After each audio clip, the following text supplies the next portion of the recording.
June 4th, 1942, somewhere in the empty blue north of Midway Atoll. A young ensign named George Gay floats alone in the Pacific Ocean, clinging to a seat cushion, hiding beneath a black rubber life raft so the enemy will not see him. Every man in his squadron is dead. 15 torpedo bombers, 30 airmen, all gone in less than 10 minutes. But above him, something is about to happen that no one on Earth has ever seen before. 4 Japanese aircraft carriers, the same carriers that struck Pearl Harbor 6 months ago, are steaming across the sea in perfect formation. Their decks are loaded with bombs, with torpedoes, with fuel hoses stretched across polished wood. Their commander, Admiral Chuichi Nagumo, believes he is winning.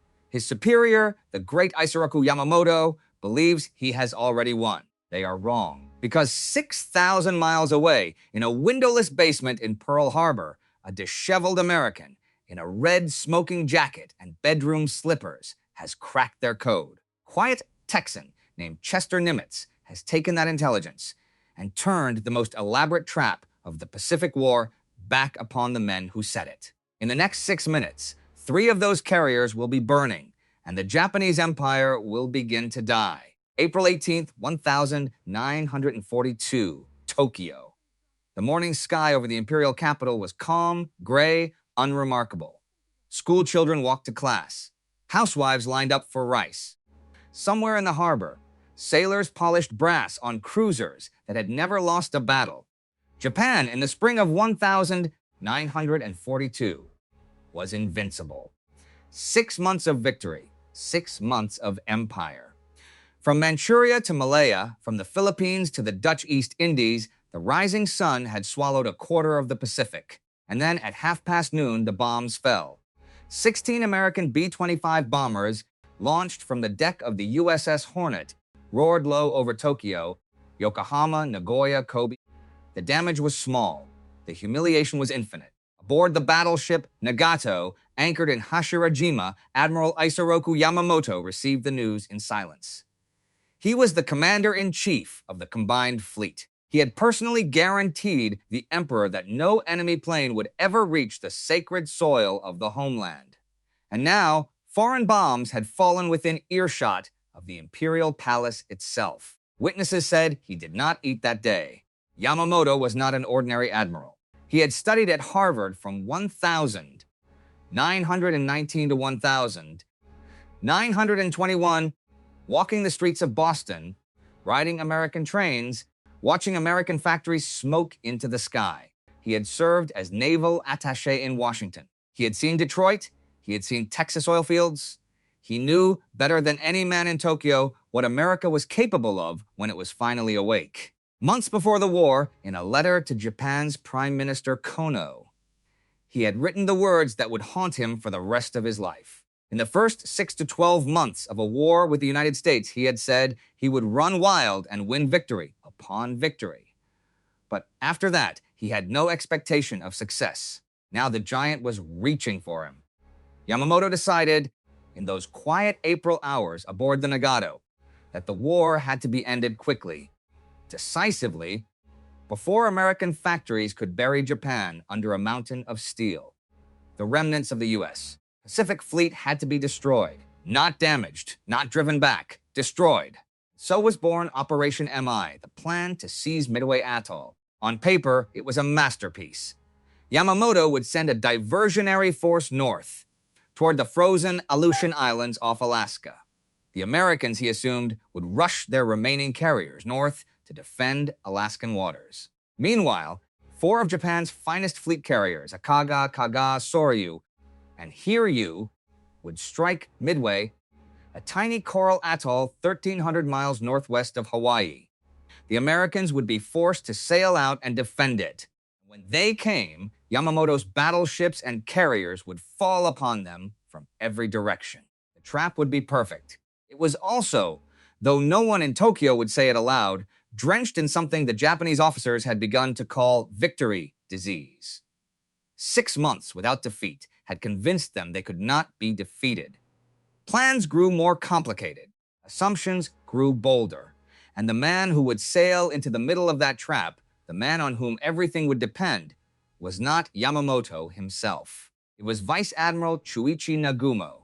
Nagumo was a torpedo specialist, a surface warfare officer thrust into the carrier age. He had commanded the strike on Pearl Harbor, and yet, at the last moment on that December morning, he had hesitated. He had refused to launch a third wave against the fuel depots and repair yards, the very targets that would have crippled the Pacific Fleet for a year. Some called it prudence.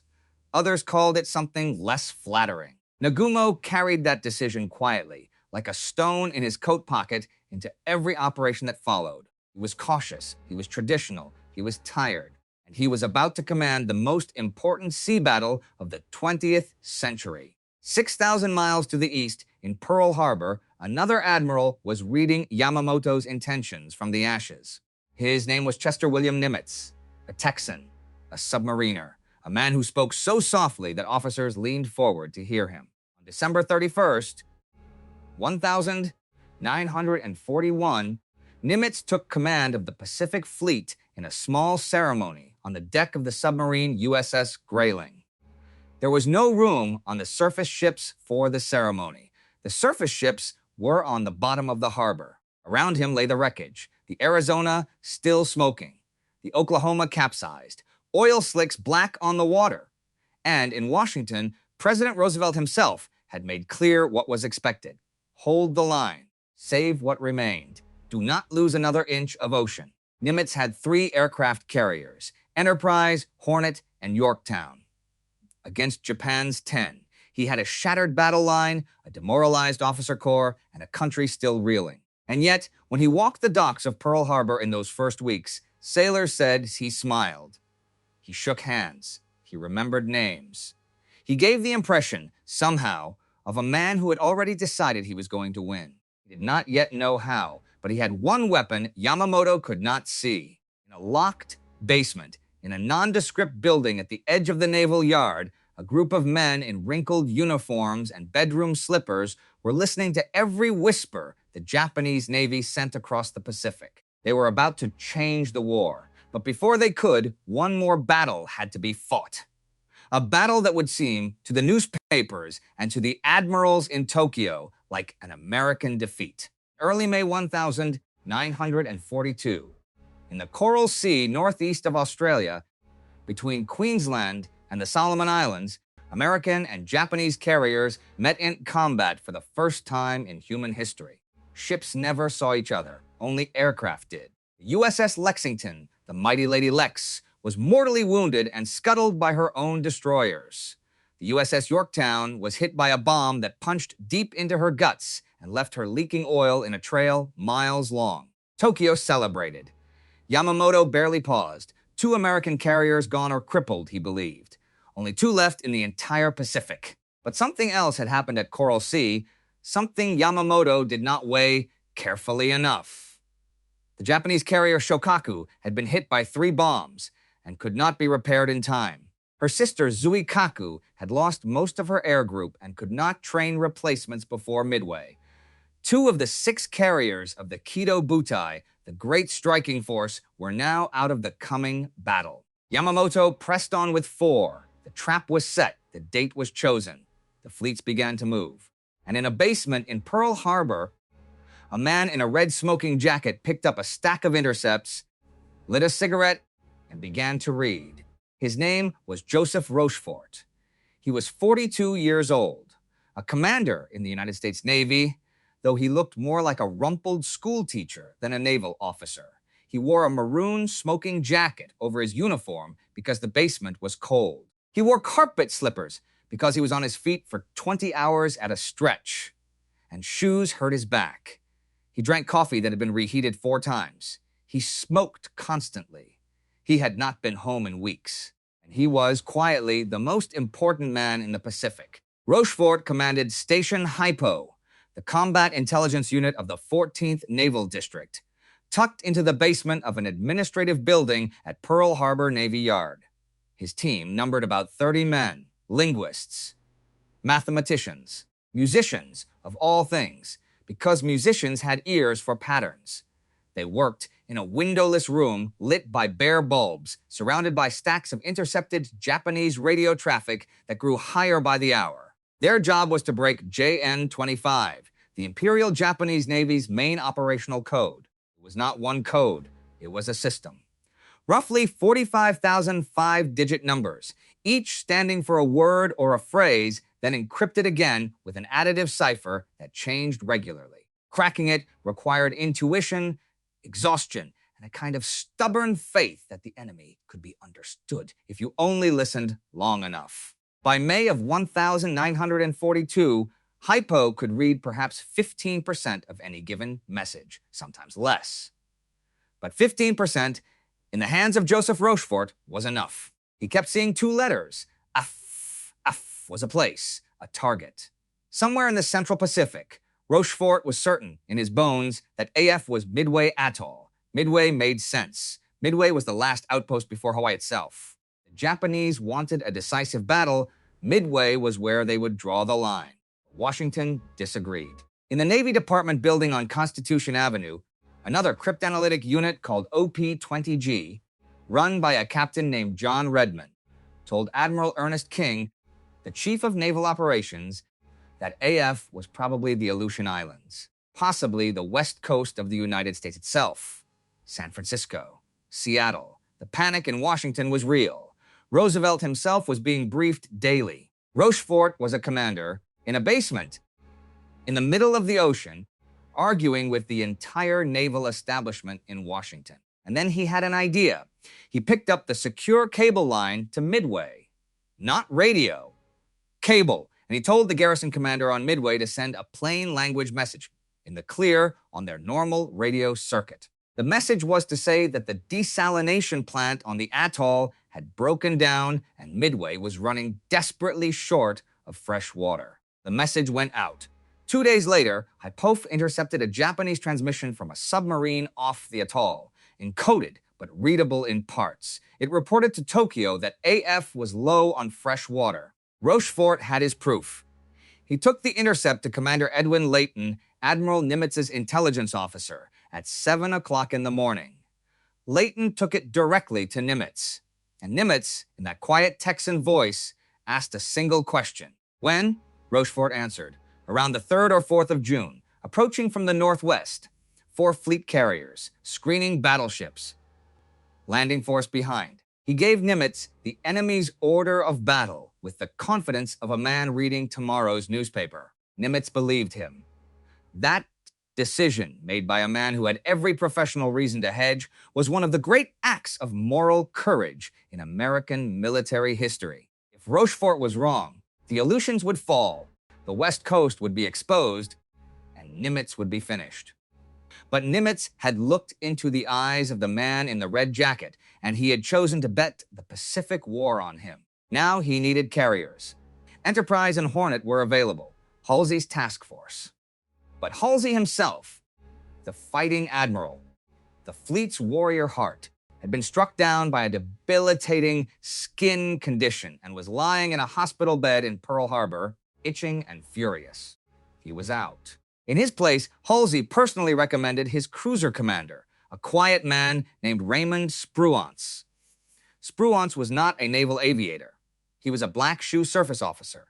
But he had the coldest, clearest mind in the Navy, and Halsey trusted him. Nimitz agreed. Then there was Yorktown, the Lady Yorkie. Limping back from the Coral Sea with a bomb hole through 3 decks, seams cracked, machinery leaking, trailing oil for miles. When she staggered into Pearl Harbor on May 27th, the yard estimators walked her decks and delivered their verdict. 3 months in dry dock. Minimum. Nimitz said 72 hours. More than 1,000-yard workers descended on her, 3 shifts around the clock. They welded in the dark. They patched with steel salvaged from other ships. The lights of dry dock number 1 burned all night, visible from every hillside in Honolulu. Sailors slept on gun mounts because the mess decks were being repaired around them. On May 30th, 3 days later, Yorktown steamed out of Pearl Harbor. Guns still being installed. Welders still working on her hangar deck as she moved past the harbor mouth. She was not fully repaired. she was ready enough to fight. Fletcher, Rear Admiral Frank Jack Fletcher, would command her as flagship of Task Force 17. Overall tactical command of both task forces at sea would fall to him. Spruance would take Task Force 16 with Enterprise and Hornet, and together they would sail to a spot in the empty ocean, 325 nautical miles, northeast of Midway, a place Nimitz had marked on the chart with a name almost too honest to be believed. Point Luck. There they would wait, silent, invisible, radio dark, ambushing the ambushers. Meanwhile, the great Japanese armada was already at sea. More than 150 warships spread across the Pacific in the most ambitious naval operation in human history. Yamamoto sailed with the main body aboard the battleship Yamato, the largest warship ever built, so far to the west that he would not even be able to influence the coming battle by radio without breaking silence. Tip of the spear, 400 miles ahead of Yamamoto, steamed the Kido Butai, Admiral Nagumo. 4 carriers in a diamond formation, Akagi and Kaga to port, Hiryu and Soryu to starboard, 248 combat aircraft, the most experienced naval air arm on the planet. Veterans of Pearl Harbor, of Darwin, of Ceylon, of the Indian Ocean, they had never lost. At 4:30 on the morning of June 4th, 1942, they turned into the wind and began to launch. 108 aircraft roared off the 4 decks in the pre-dawn darkness, bound for Midway, fighters, bombers, torpedo planes. The strike leader was Lieutenant Joichi Tomonaga, aboard the lead bomber, watching the sea slide beneath him in gray, uncertain light. On the flight decks of the Kido Butai, another 100 aircraft were being prepared for a second wave. But this wave was armed for ships. Torpedoes on the Kates, armor-piercing bombs on the Vals. Because Japanese doctrine assumed the American carriers, if they came at all, would come later, days later, maybe never. The reserve was insurance, nothing more. At 7:15, Tomonaga's radio crackled from Midway. He had bombed the island, damage inflicted but not decisive. A second attack was necessary. Nagumo faced his first decision. There were no American ships in sight. Every plane the fleet had launched at dawn had reported empty ocean. And Tomonaga was asking for another strike on the atoll. Nagumo turned to his staff. The reserve aircraft, armed for ships, would be rearmed for ground targets. Torpedoes off, fragmentation bombs on. On the hangar decks below, ordnance crews sprang into action. Torpedoes were laid on the deck instead of being returned to the magazines. Bombs were rolled out. Sweat ran into eyes. Clock read 7:28. And then a voice broke over the intercom of the flagship Akagi. Enemy sighted. The scout plane from the cruiser Tone, aircraft number 4, had reported 10 American surface ships to the northeast. Aircraft number 4 had launched 30 minutes late that morning, delayed by a catapult malfunction. If it had launched on time, it would have swept its search sector and found the Americans in the dark before Nagumo committed to Midway. It had not, and now the message arrived at the worst possible moment in the worst possible war. Nagumo stood on the flag bridge of Akagi and stared at the horizon.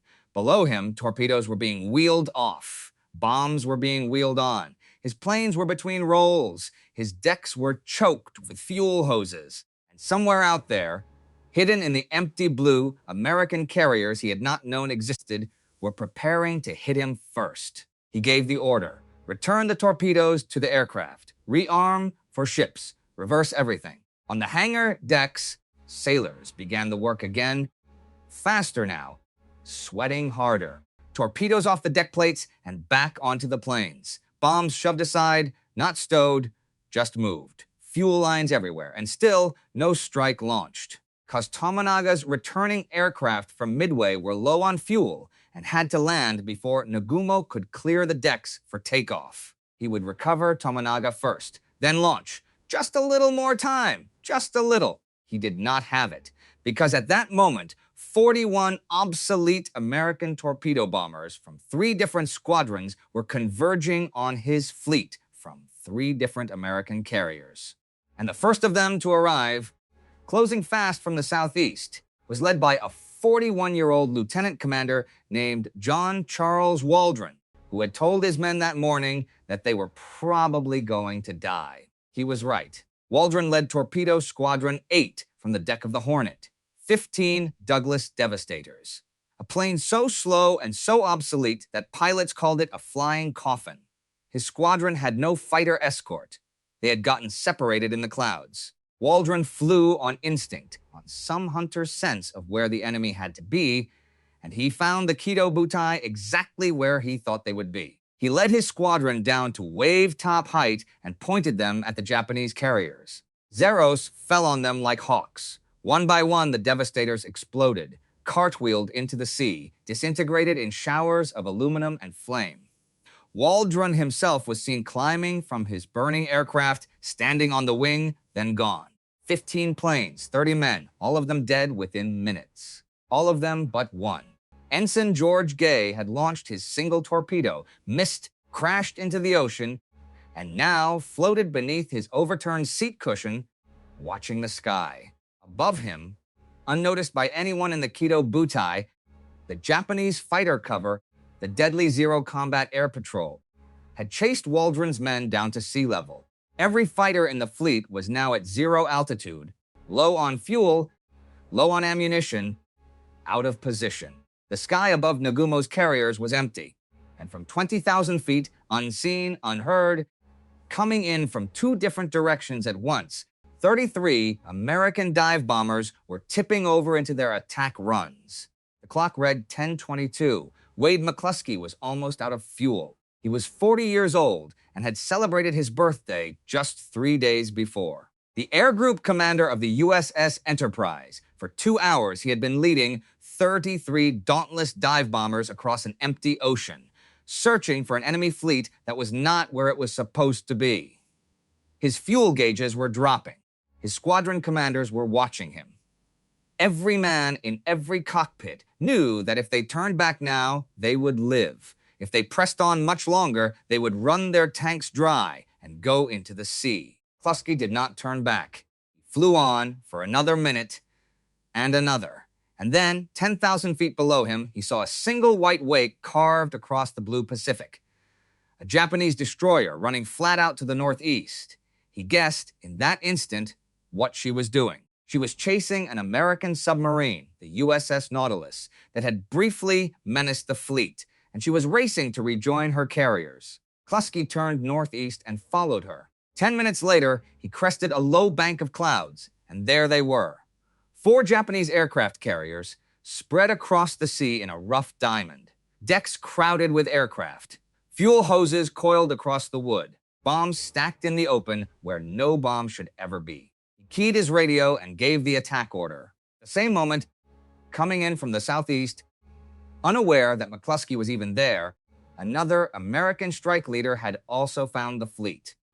Lieutenant Commander Maxwell Leslie, commander of Bombing 3 from the Yorktown. 17 more Dauntlesses tipping over into their dives. Below them, the Kido Butai was blind. The Combat Air Patrol was still down at wave-top height, chasing torpedo bombers. The lookouts were watching the horizon, not the sun. And on every flight deck, aircraft were being fueled and armed for the strike Nagumo was still trying to launch. McCluskey's bombers came down on Kaga, Leslie's came down on Soryu, and Lieutenant Richard Halsey Best of Bombing 6, at the last possible second, pulled his section of 3 aircraft out of the attack on Kaga and dove instead on the flagship, Akagi. The first bomb hit at 10:22 in the morning, the second at 10:24, the third at 10:26. By 10:28, 3 of the 4 carriers that had struck Pearl Harbor were burning uncontrollably from stem to stern. On Akagi, the flagship, the bomb Best dropped punched through the flight deck near the aft elevator and detonated in the hangar below, in a compartment stacked with fueled and armed aircraft and loose ordnance. The explosion tore the ship apart from the inside. Fires spread faster than damage control could reach them. Sailors ran across burning decks. Ammunition began cooking off. Admiral Nagumo, dazed, stood on the flag bridge as his staff pleaded with him to transfer his flag to a cruiser. He refused at first. Captain Aoki, who finally took him by the arm and led him down through a rope from the bridge window, because every ladder inside the ship was already in flames. Kaga was worse. 4 bomb hits. The bridge itself was destroyed, killing the captain and most of the senior staff. Fires roared through the hangar. Fuel-fed explosions rippled down her length. Soryu, hit by 3 bombs from Leslie's squadron, was gutted within 20 minutes and dead in the water. Only Hiryu remained. Aboard her, Rear Admiral Taman Yamaguchi watched the columns of black smoke rising from his sister ships and understood what had happened. He was 49 years old, aggressive, respected, considered by many in Tokyo to be Yamamoto's likely successor. He did not hesitate. He launched everything he had left. 2 waves, 18 dive bombers first, then 10 torpedo planes hunting for American carriers. They found Yorktown. The first wave came in through the fighter screen and put 3 bombs into her. One tore through the flight deck and burst below. One punched down the funnel and killed 3 of her 6 boilers. One drove deep into her hull and started a fire near the forward magazines. Her boilers went dead. She drifted, listing, smoking. Then, incredibly, her damage control parties patched her up in 90 minutes. Boilers relit, fires contained, steam back up. She was making 19 knots again when the second Japanese wave found her and, seeing a carrier that appeared undamaged, assumed she was a different ship. A fresh target. They put 2 torpedoes into her port side. That was the blow that finished her. Yorktown went dead in the water for the second time that afternoon, listing hard to port. Captain Elliot Buckmaster gave the order to abandon ship, believing she would capsize within minutes. She did not. She hung on, stubborn, refusing to die. But Hiryu had spent her air group in exchange, and now the Americans knew where she was. Late that afternoon, 24 American dive bombers rose from the deck of the Enterprise. Some were her own.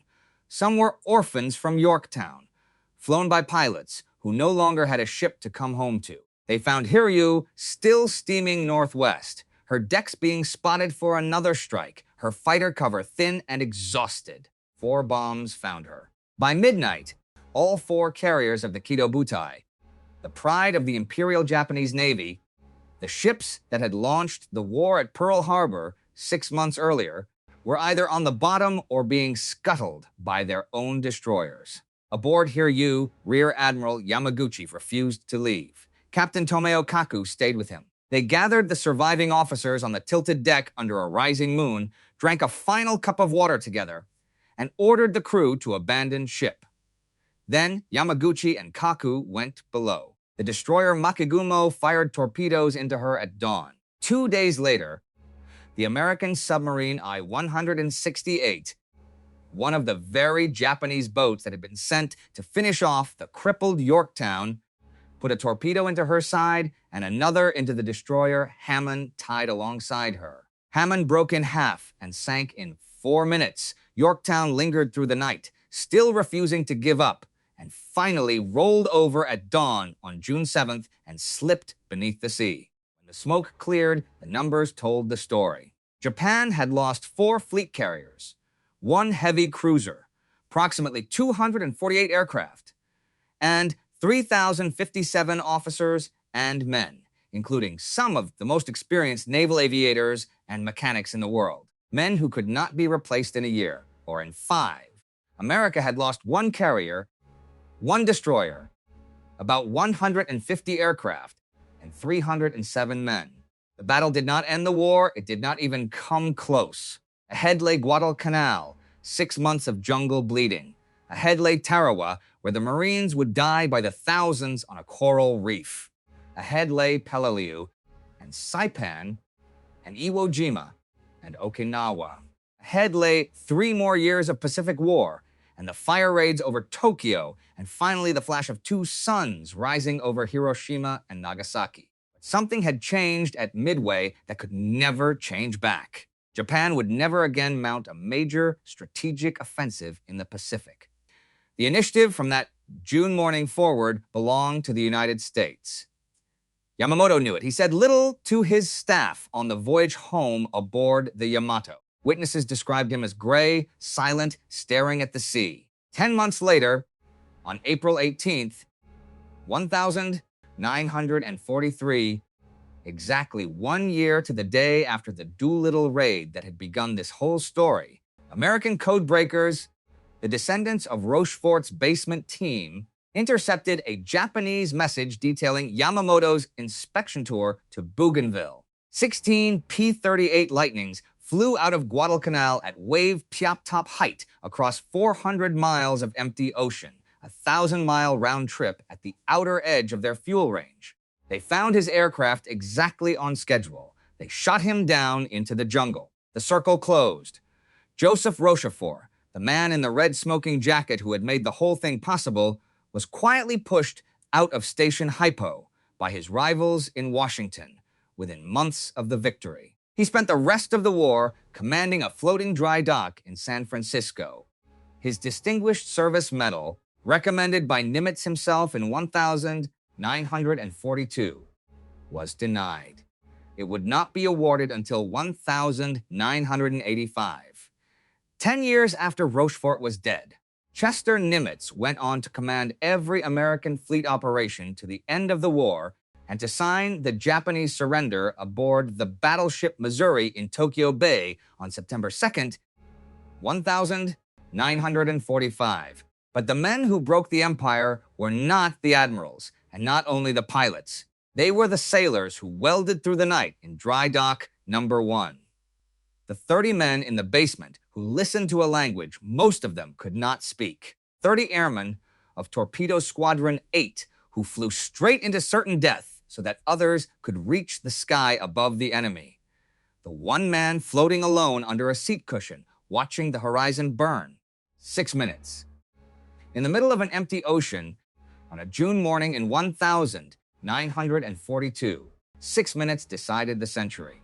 Every man who lived through them, from the Texan admiral to the ensign in the water, carried those 6 minutes with him for the rest of his life.